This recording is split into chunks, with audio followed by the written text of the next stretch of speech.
Picture this. It is a quiet dawn in the Scottish countryside, sometime in the late 15th century.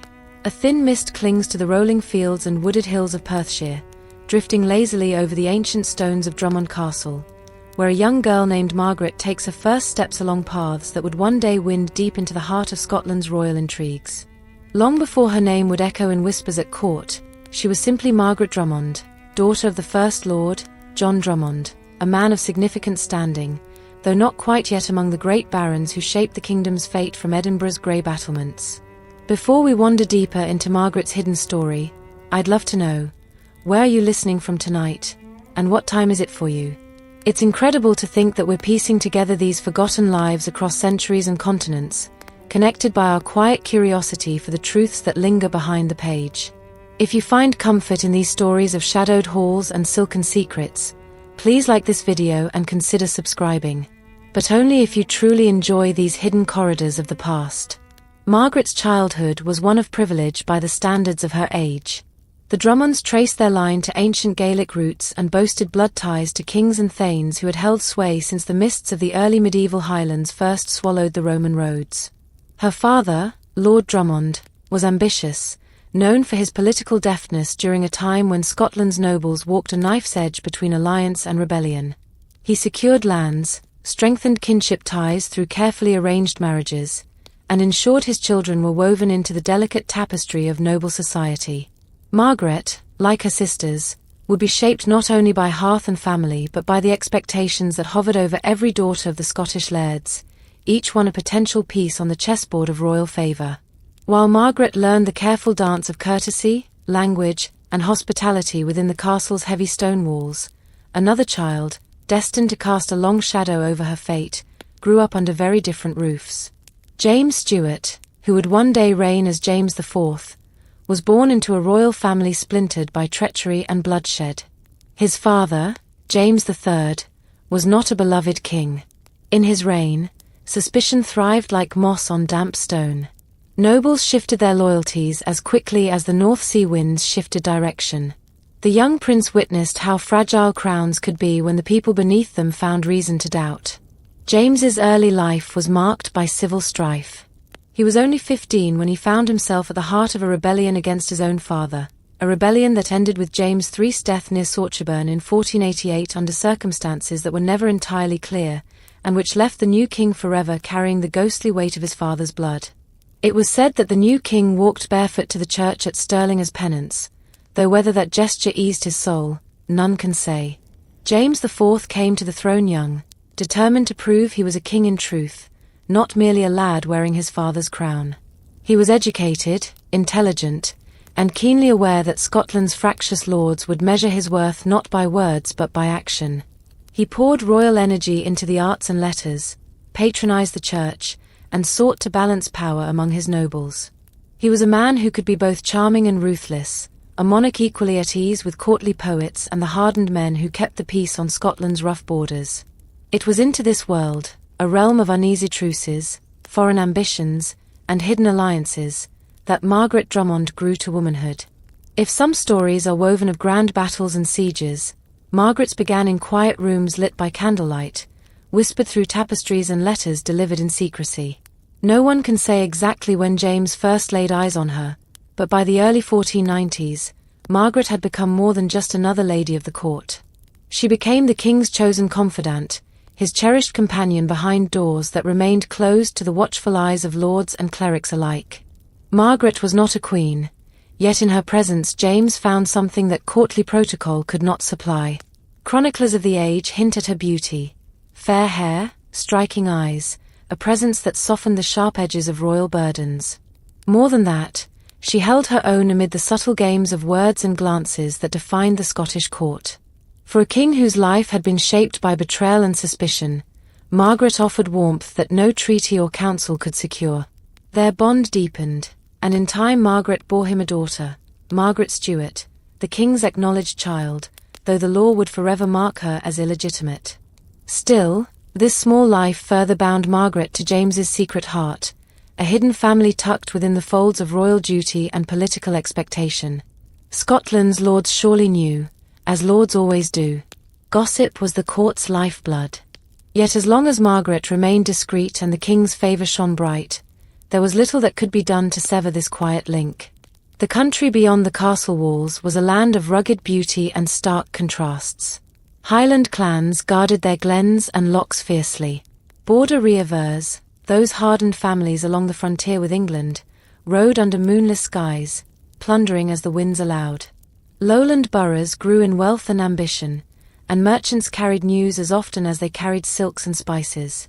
The royal court in Edinburgh was alive with shifting alliances, the air thick with the smoke of hearth fires and the whisper of secrets. Within this world, Margaret Drummond's place seemed secure enough, for a time. Her family's influence rose with each passing year of the king's affection.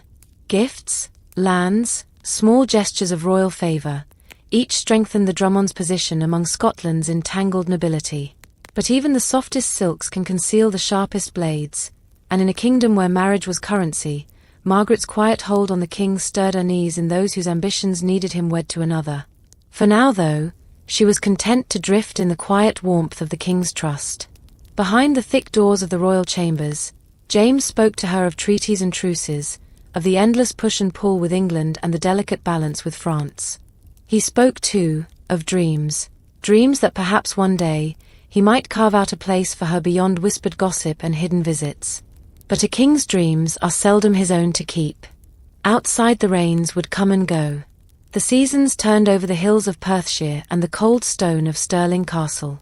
The royal court shifted like tides, alliances forming, dissolving, reforming. And somewhere within that slow dance of power, Margaret Drummond, daughter of an ambitious lord, beloved companion of a king, held her own candle against the gathering dark. Margaret Drummond's name might have remained a passing note in the chronicles of Scotland if not for the currents that swirled endlessly around James IV's throne. By the early 1490s, the young king had begun to steady the realm that his father's failures had fractured. He was no longer the uncertain boy who had watched noble swords turn against his own blood. Now he was a monarch who understood the necessity of both mercy and iron. Yet even a strong king could not rule alone. Scotland's crown rested upon shifting foundations of feudal ties, old clan rivalries, and the delicate threads that bound it to larger kingdoms abroad. England, forever both neighbour and rival, loomed to the south with eyes fixed on the Scottish marches.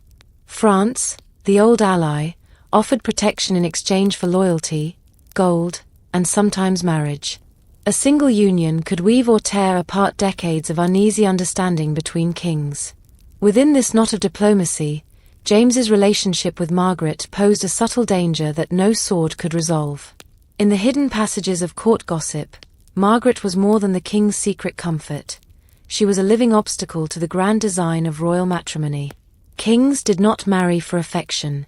They married to bind crowns together and to secure heirs whose legitimacy no lord could question.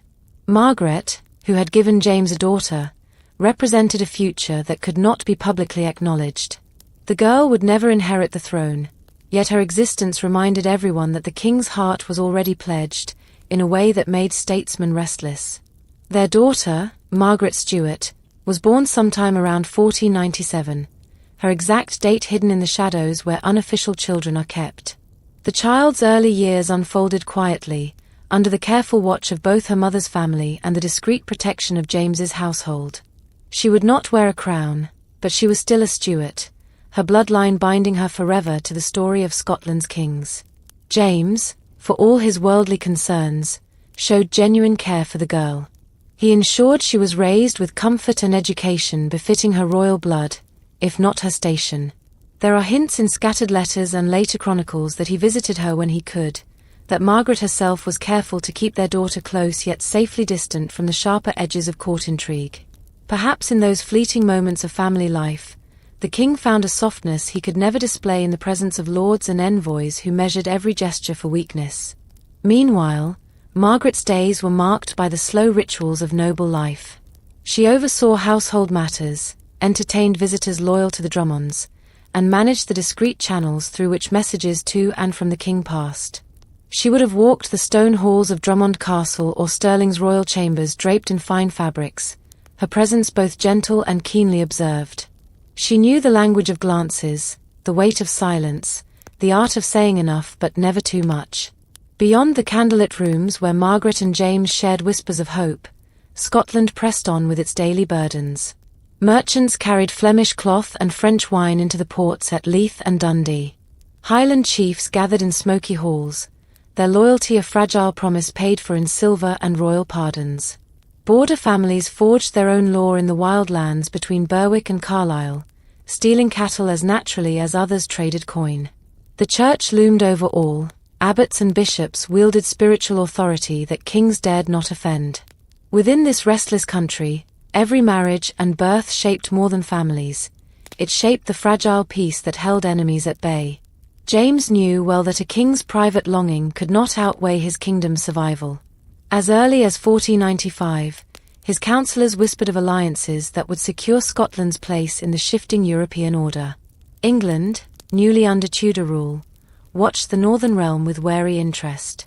Henry VII, the first Tudor king, eyed James's bachelorhood as both threat and opportunity. France, ever eager to keep England encircled, offered suggestions and subtle pressures of its own. The question was never whether James would wed, but rather whom he would choose, and what that choice would cost him in trust, power, or secret loyalty. For Margaret Drummond, the slow tightening of this net may have felt like the chill of an early frost creeping under heavy doors. She had never been crowned, but her closeness to the king gave her family influence that made rivals uneasy. So long as James lingered at her side, so long as he delayed a foreign match, Margaret's name remained a quiet challenge to every lord and envoy who dreamed of forging Scotland's future with parchment and royal vows. Yet within the walls where she tended her daughter, perhaps Margaret allowed herself the smallest hope that the king might find a path forward that spared them both. Some chroniclers, centuries later, would wonder whether James truly intended to marry her in defiance of custom, elevating a Drummond to the throne in a gesture that would have scandalized Europe's courts. Whether that hope was real or woven later by romantic minds, the truth was that Scotland had never crowned a mistress queen. The crown weighed more than affection could bear. Even so, the affection endured. In the warmth of their private hours, Margaret and James navigated a balance that few would envy, a bond strong enough to soften the king's burdens yet fragile enough to shatter with the first blow of foreign necessity. Outside, the court hummed with rumour. Nobles who owed the Drummonds favour held their tongues, but others plotted quietly, speaking to England's envoys or exchanging nods with France's watchful agents. In those years, alliances were never spoken plainly. They drifted like smoke through corridors lined with tapestries and armoured guards who heard but never repeated. In time, James's attention would be drawn more insistently to the demands of diplomacy. He would step deeper into negotiations that pointed south toward England's new Tudor dynasty, a marriage that promised not only temporary peace but a claim to legitimacy that no secret lover, no matter how cherished, could offer. The king who once knelt barefoot in penance knew better than any how easily a crown could be lost when the lords lost patience or the people lost faith. But in these years, before whispers hardened into plots, Margaret remained the hidden centre of his private world. Their daughter grew, watched over by a family that guarded her place carefully, neither flaunting nor disowning the quiet bond that made her both precious and perilous. The Drummonds, for their part, walked the line between gratitude for royal favour and wariness of the envy that such favour inspired. As the last years of the 15th century dwindled toward a new century, the world beyond Scotland changed too. Columbus's voyages reshaped maps in distant courts. The old powers of Europe shifted their pieces on the chessboard: Spain, France, England, each in search of alliances that would secure borders and bind enemies with wedding rings as surely as with spears. For James IV, the balance between heart and throne grew thinner with each passing season. As the new century dawned over the forests and rivers of Scotland, the shadow that Margaret Drummond cast across royal plans began to grow longer than she herself could see. Within the cold stone chambers of Edinburgh Castle and the richly panelled rooms of Stirling, whispers passed from lord to lord, murmurs of what the king's stubborn devotion might cost the realm if left unchecked. Margaret herself would have known this in part, for no mistress to a king ever lived wholly unknowing. Yet knowing danger is not the same as believing it will arrive at one's door. Her daughter, young Margaret Stuart, was by then a child of promise and of threat in equal measure.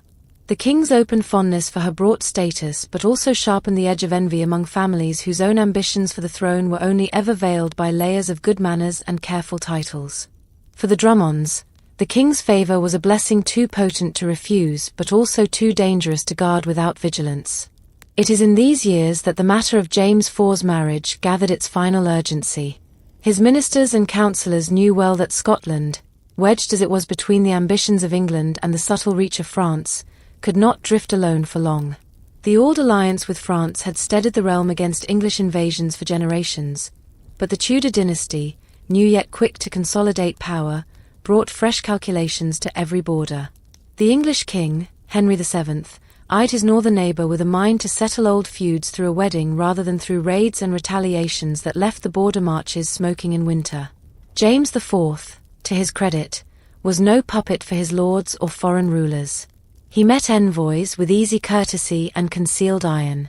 He measured treaties not only in gold and territory, but in how they might secure the fragile unity he had worked so carefully to restore. Yet even a king who thought himself free to choose found the walls of royal duty closing in. To secure peace with England, a marriage was required, one that would tie the Stuarts to the Tudors, knitting a claim that might, in time, bring two crowns together under one line. The problem for many was not that James refused to marry at all. It was that Margaret Drummond seemed to stand in the way of that match. Rumours, half glimpsed through letters and court gossip, hinted that James loved her deeply enough to consider raising her from mistress to queen, despite her family's noble but not royal standing. For the lords whose wealth and power depended on the king's obedience to custom, such an idea was almost treasonous. For foreign powers, it was intolerable. A Drummond queen would mean no Tudor match, no calming of restless borders, no neat settling of old debts through a dowry and a priest's blessing. These fears did not drift idle in corridors. They settled into schemes shaped by men who measured loyalty by advantage and the crown by what it could secure for their own lands and legacies. The Drummonds themselves walked a careful line. John, Lord Drummond, Margaret's father, was no fool. He had survived by reading the shifting winds of courtly favour all his life. He knew his daughter's closeness to the king gave him leverage few other nobles could boast, yet he would also have known that such favour might sour swiftly if too boldly flaunted. By the spring of 1501, envoys from England and France alike had pressed hard for the king's hand to be pledged in the name of peace. Margaret's position grew less secure with each letter that arrived bearing seals from foreign courts. She did not speak for herself in these negotiations, few women in her place could, but she would have felt their consequences in the small ways a household tightens when rumour seeps through stone walls. She may have heard servants fall silent when she entered a room. She may have watched her father's brow furrow in thought more often, his greetings a shade more measured. In these subtle signs, a perceptive woman reads her fate long before it arrives. And yet life continued, as it always does even when danger gathers at the door. Margaret moved between her family's estates and the royal court when summoned, carrying herself with a quiet dignity expected of a lady who must never appear too bold nor too meek. She saw to the education and care of her daughter, watched over accounts and correspondence, and in quieter moments likely dreamed of a life where the king's promises might find root beyond hushed chambers. Meanwhile, James IV pressed on with the weight of two worlds on his shoulders. He spent days hearing petitions, granting charters, and managing the unsteady peace that bound Scotland's highlands and lowlands together. He hunted, feasted, and played the statesman, all the while carrying a secret hope, perhaps, that the bond he shared with Margaret might find a place within the realm's demands. But hope alone seldom sways the iron needs of a kingdom. Beneath the surface of these quiet days, a darker design began to unfold. There are no records of open plots written in the hands of lords or ministers. Such deeds are seldom confessed outright, but chroniclers of later years would mark the spring of 1501 as the season when whispers hardened into resolve. If the king would not free himself of Margaret Drummond, some reasoned, perhaps fate could be given a subtle nudge. Margaret herself seemed unaware, or perhaps chose to appear so, keeping her days orderly and her household well tended. She received guests, entertained family, and attended mass with the calm grace expected of a noblewoman who carried royal favour like a hidden jewel. Yet among the Drummonds, even the warmth of kinship could not wholly guard against envy or fear. Power draws shadows, And shadows can turn the simplest gestures, a visit, a shared meal, an offered cup, into matters of mortal risk. As spring slipped towards summer, the royal match with England's Princess Margaret Tudor gathered momentum. Envoys arrived with terms that spoke of dowries, lands, and the promise of a fragile peace that might last a generation if sealed by marriage. In these halls, where treaties were written in candlelit chambers, Margaret Drummond's name lingered unspoken but ever present. She was the secret many wished to forget, yet could not, an obstacle woven too deeply into the king's private heart to be set aside with mere words. In early May of 1501, the air over the Perthshire hills softened with the promise of a gentle summer. Wildflowers drifted across meadows that had endured centuries of storms and raids, and the stone walls of Drummond lands stood as they always had, weathered yet steady. Inside these walls, Margaret Drummond lived her final days as she had lived so many before them, balancing the fragile grace of noble duty with the private devotion of a woman who loved a king. To outsiders, her life might have seemed touched by fortune. She was neither queen nor common mistress cast aside in secrecy, but something more complicated, an acknowledged companion to a monarch whose affection brought her family influence they could never have secured by swords alone. Her father, Lord Drummond, remained a respected figure, his hall busy with messengers and minor lords who sought his ear, aware that any word carried from Margaret's household could find its way to James IV's own. Yet within those same walls, the flicker of unease began to spread. Some said later that Margaret herself felt it in her bones, that her servants found her more restless in the final weeks, her letters more cautious in phrasing, her prayers spoken longer at the chapel's cold stone altar. There is no record to confirm it, only the suggestion of hindsight, but any woman so near to the heart of a king's secrets must have sensed when the winds turned colder than the season allowed. Outside her family's estates, the negotiations for James's royal marriage moved swiftly. The English Princess Margaret Tudor was still but a child. Her wedding to James planned to bridge two crowns that had too often been torn apart by the border rivers and the clang of steel. For Scotland's lords, the prospect of this union promised not only peace but prestige. For England's king, it offered a foothold to temper the North's restless independence. For James himself, it was the final proof that his reign would bind Scotland to Europe's great dynasties, lifting the Stuart name among crowned houses that measured worth by bloodlines and dowries. In all these calculations, Margaret Drummond became the silent flaw, a truth that could not be declared yet could not be erased. Her daughter, too, carried that quiet threat, the living proof that James's heart had not waited upon foreign treaties to choose where it belonged. For those who moved through the king's councils with an eye to their own futures, the matter was simple: remove the obstacle, and the road would be clear for the marriage that must come. What happened next was neither announced nor witnessed openly. No letters survive confessing to plots, no lord stepped forward to speak of poison or silent arrangements behind oaken doors. Yet by the middle of May, the three women, Margaret Drummond and her two sisters, Sibylla and Eupheme, sat together at a table that overlooked gardens beginning to burst into bloom. They shared bread and soft cheese, perhaps a bowl of fish fresh from the river Erne, the sort of humble fare that spoke of kinship rather than court. A household maid poured wine into cups glazed with the Drummond crest. Servants moved through the hall quietly, accustomed to the steady order Margaret kept within these stone walls. What was said at that table no one knows. They may have spoken of the child Margaret Stuart, of arrangements for her coming education, of small news from Stirling or Edinburgh. Perhaps they spoke of the king himself, James IV, always busy with the tangled affairs of crown and border, yet always bound in secret to this household that knew his truest confidences. They might have laughed over old memories, three sisters gathered in the warm hush of early spring, believing there would be many more such afternoons. But when the meal was finished, something else had been carried into that room, something that would not be tasted until it was too late to stop. The accounts agree only on the final fact: all three sisters fell ill soon after they took their last bites and sips. The symptoms came swiftly, a twisting pain that no physician's leech or herbal draught could ease.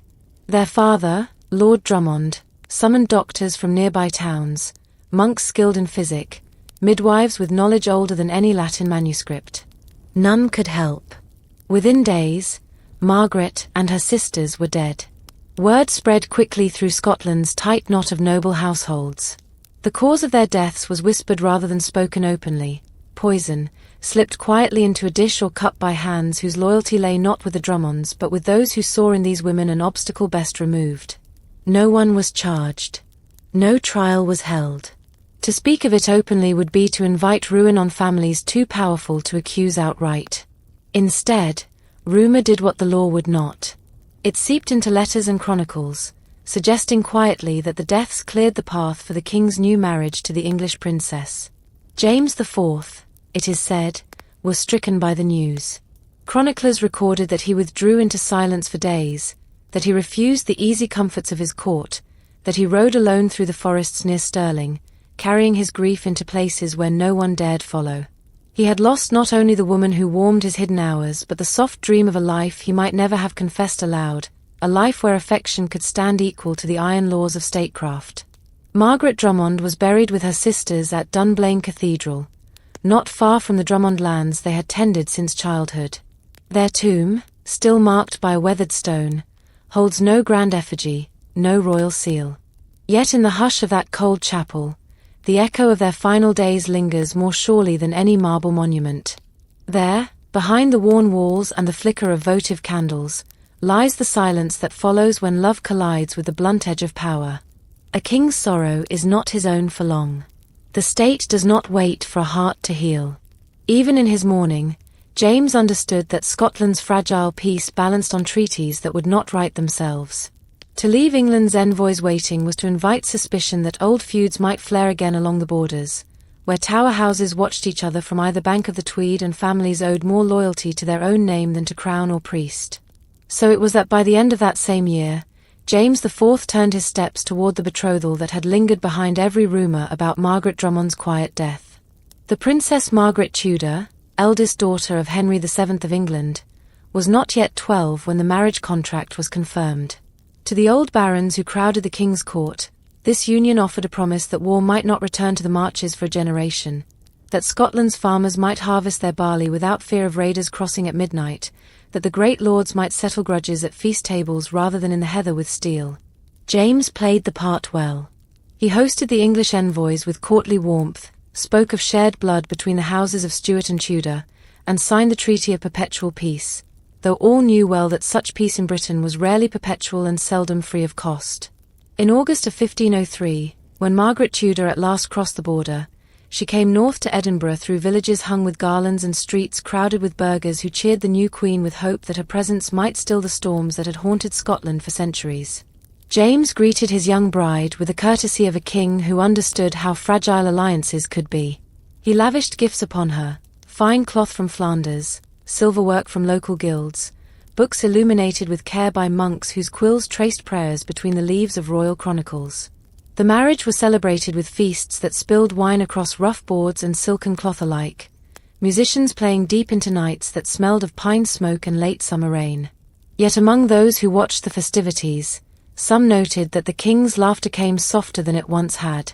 He did not speak openly of Margaret Drummond, yet she lingered still, in the quiet space behind his measured words, in the small moments when he turned away from the crowds and stared toward the north as though the forests there might answer his unspoken thoughts. Margaret Stuart, their daughter, remained under careful watch, growing into a young woman whose presence reminded some courtiers that the king's bloodline did not flow only through England's new alliance. Little is recorded of young Margaret's early life beyond what the church and her mother's kin ensured: that she was cared for, that she learned to read the Psalms in Latin, that her noble blood offered her a station both secure and limited. She would never wear a crown, but she would marry well enough that her own children might stand close to power, drawing some small measure of protection from a lineage that remained both blessing and shadow. For the Drummonds, the loss of their daughters marked a turning point that none would speak of openly, yet all understood. Lord Drummond's influence did not vanish. He remained a figure of respect, his family's lands and loyalties still woven tightly into Scotland's fabric. But the glow of royal intimacy was gone, replaced by a more cautious favour that watched for any sign of overreach. The household that had once entertained a king with soft words and warm rooms became a quieter place, where servants moved carefully and doors were kept latched against rumours that drifted like wood smoke through old halls. Outside the world of court and treaty, Scotland pressed on in its familiar rhythm. Clans feuded over cattle and boundaries, merchants bargained in Edinburgh's cramped closes, and the border reavers still rode by moonlight when peace proved more promise than fact. James IV, for all his grief, proved a strong king yet. He strengthened the navy, built new ships at Leith that carried the salt wind of the North Sea on their decks, and supported learning with a generosity that drew scholars from distant abbeys to the new colleges rising in St Andrews and Aberdeen. And still, behind every order given, every charter signed with the royal seal, lay the faint echo of a name no minister dared to speak too loudly. Margaret Drummond became part of the country's whispered memory, a caution, perhaps, for those who believed that love alone might ever stand equal to the stone weight of a crown. Years would pass before her story settled into the folklore that Scots carried on winter nights when the hearth's glow cast shadows against old stone walls. Some said the king's grief lingered with him to his last days, that when he knelt at shrines and prayed for forgiveness, Margaret's name was among those he asked heaven to guard. Others told it differently, that hers was a tale to remind daughters of noble blood that the warmth of a king's favour could be as fleeting, and as fatal, as the slip of a knife in a quiet hall. In the years that followed Margaret Drummond's quiet burial beneath the cold stones of Dunblane Cathedral, James IV carried her memory like a private reliquary, hidden from the pageantry of court yet woven into the shadows of his reign. Though the king rarely spoke her name, it lingered behind each decision that bound him more tightly to the path of a ruler who had learned, at bitter cost, that the warmth of the heart must bow to the weight of the crown. His marriage to Margaret Tudor brought Scotland into an uneasy calm. For a time, the border raids fell to mere flickers of violence rather than open war, and the old enmity between Scotland and England was bound by the fragile thread of family ties.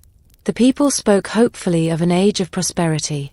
Some believed that the marriage might one day unite the two kingdoms outright, ending the centuries of skirmishes and betrayals that had scarred both realms.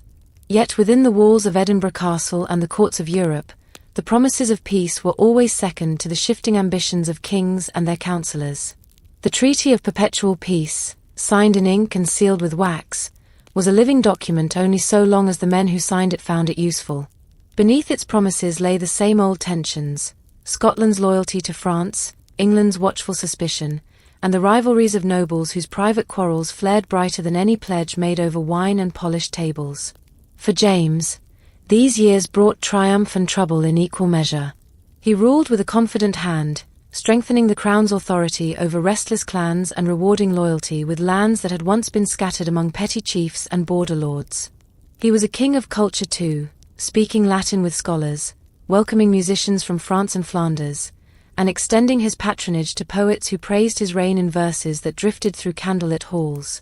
Yet amid these signs of a prosperous rule, the shadow of his youthful sins lingered.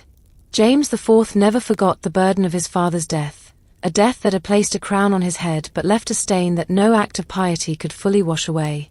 Chroniclers wrote that he wore an iron chain around his waist beneath his robes, adding new links each year as penance for his role in his father's fall at Sorcheburn.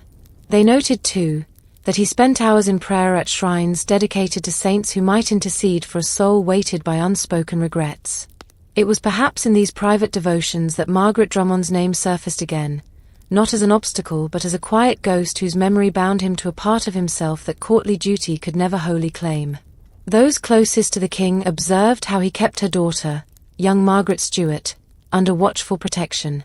She was wed to John Gordon, heir of the Earl of Huntly, weaving her bloodline into another noble house that would carry the faint spark of the king's secret past far beyond his own final days. As the first decade of the 16th century faded into its second, Europe's tides shifted once more. Henry V's death in 1509 placed young Henry VIII upon England's throne, a monarch untested, brimming with restless ambition and a thirst for glory that made the old treaties feel suddenly frail.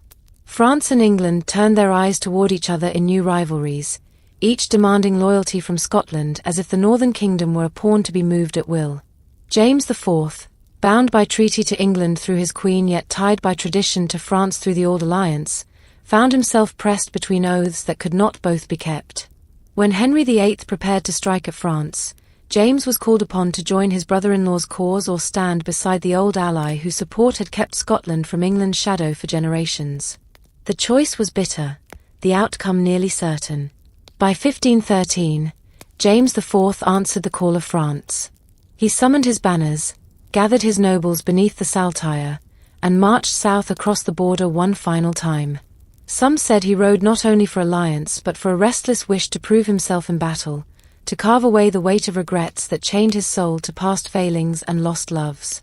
Among the men who rode with him were names that echoed the old bonds and old wounds alike: Drummonds and Gordons, Douglases and Scotts, families whose ancestors had feasted with him in years of peace and whispered against him in years of doubt. As they crossed the River Tweed, some must have remembered the promise once written into the marriage with Margaret Tudor, that never again would Scots and English face each other across fields of trampled grain and blooded banners. Yet there they rode, the promise undone by shifting crowns and distant ambitions. The field chosen for this final test of oaths and steel lay near Branxton in Northumberland, beneath a sky heavy with the threat of autumn rain. On the 9th of September, 1513, at Flodden Edge, the Scottish host met the English force commanded by the Earl of Surrey. The day's battle would last but a handful of hours, yet echo across centuries as one of Scotland's deepest wounds. James IV fought not behind his lines but at the front of his men, clad in fine armour, his banner snapping in the wind beside the royal standard. Chroniclers would later describe how he wielded sword and lance like a knight of old, refusing the safe distance a king's rank might have granted. They wrote too of how, as the English pikes closed around him and the mud of the Northumberland field clung to boots and hooves alike, the king fell amid the clash of iron and the cries of men who knew their cause was lost but fought on for honour that could not be redeemed in retreat. When the sun dipped behind the hills, James IV lay among the thousands who would never return to Scotland's glens and grey towers. His body, stripped of royal trappings, was taken by the English, his death a trophy for Henry VIII, who had gained in blood what treaties and family ties could not hold secure. In the wake of Flodden, the kingdom James had sought to bind with strength and subtlety was left raw and leaderless. His widow, Margaret Tudor, became regent for their young son, James V, a boy who would inherit not only the crown but the restless ghosts of a country forever caught between loyalty and loss. And in the hush that settled over Drummond lands, the memory of Margaret lingered still. She who had once been the king's secret heart, who had sat at quiet tables and dreamed of a life free from treaties and swords, now rested beneath the cold stones of Dunblane, a name woven into the soft spaces of Scotland's whispered histories.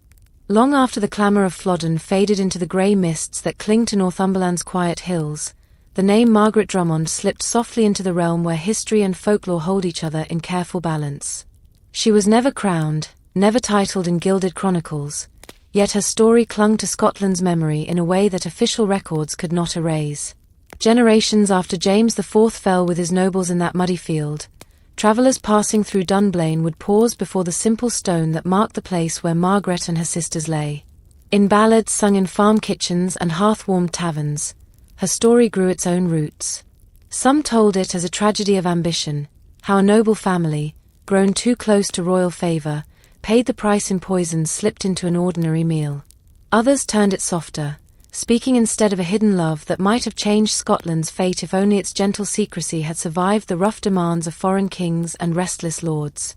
A few bolder tongues, unafraid of the consequences of whispering against the powerful dead, said the king himself mourned her in secret until the last hour at Flodden, how in the hush before the final charge, as rain threatened the banners and the pikes shivered in the wind, James IV spoke her name as though the years between them were only a thin veil waiting to lift. Her daughter, Margaret Stuart, never claimed a throne but lived on as proof that some legacies slip through bloodlines more enduring than any crown. Married into the Gordons of Huntly, she passed her mother's blood quietly into Scotland's great houses. In time, through threads too subtle for any chronicler to chart fully, that line would find its way back into the swirl of royal veins that shaped the future beyond the highlands and border rivers. To the Drummonds, the sisters' resting place became a point of quiet reverence. They kept the tale alive in family histories told to young heirs who sat wide-eyed before winter hearths. And so we leave her where Scotland always has, beneath quiet stone, among the drifting light of votive candles, her story passing gently from tongue to tongue each time someone wonders how different the world might have been if love and power could share the same throne. May her story rest quietly in your thoughts, just as her name once lingered in the hushed corridors of Scotland's old halls. Sleep well, wherever you are in the world, and thank you for walking this shadowed path with me tonight.